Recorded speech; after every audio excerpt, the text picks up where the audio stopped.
And joining us for a little bit, one of our favorite guests, Mr. Senator Greg Tarver. Hey, Mr. Greg, how are you today?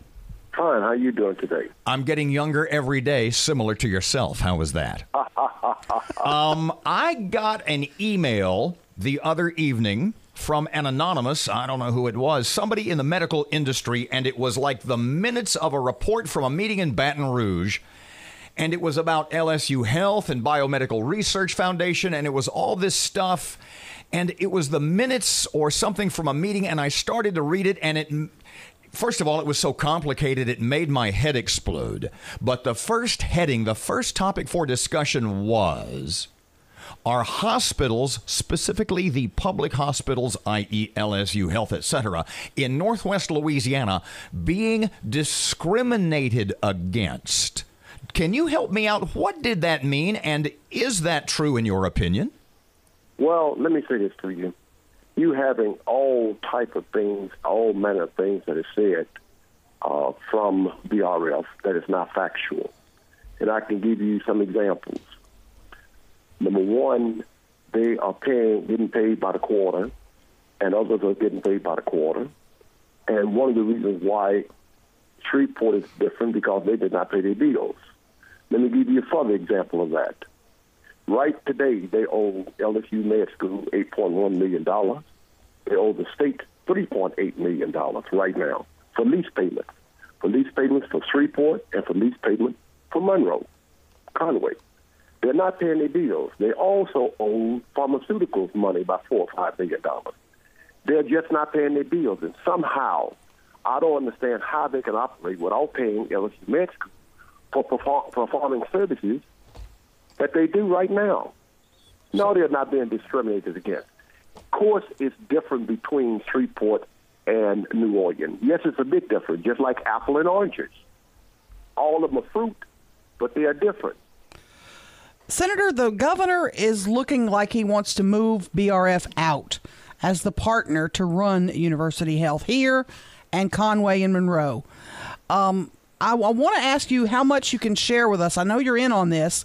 How much can you share with us about who could step in and run the hospital?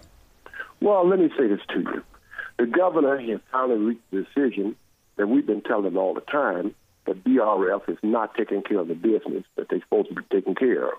They're not giving the service that they're supposed to be giving to the poor and to the needy. Right now, like I said before, they owe LSU Med School. How do you expect LSU Med School to survive if you don't pay them? What will wind up happening, and I said this before, and I'm going to say it again, if BRF continue in Shreveport, they're going to destroy and close LSU Med School because they're not paying them. What would you like to see happen here? If you had your magic wand and said, here's how I want the hospital to be run, what happens? I would like to see LSU Med School take over the hospital again. They have a 501(c), a nonprofit right now, that they can go into and run the hospital. If they run that hospital, we will be independent, not only from the state of Louisiana. We won't need their money. We won't need the money that they've been giving us in the past, extra money. We will not be dealing with BRF. We will keep our doctors. Doctors are leaving Shreveport. They're leaving Shreveport because of all the confusion between LSU and BRF. And BRF is telling lies to the public and distorting the figures. For example, they say that they pay $41 million lease payment, and New Orleans pay $49. That's not true.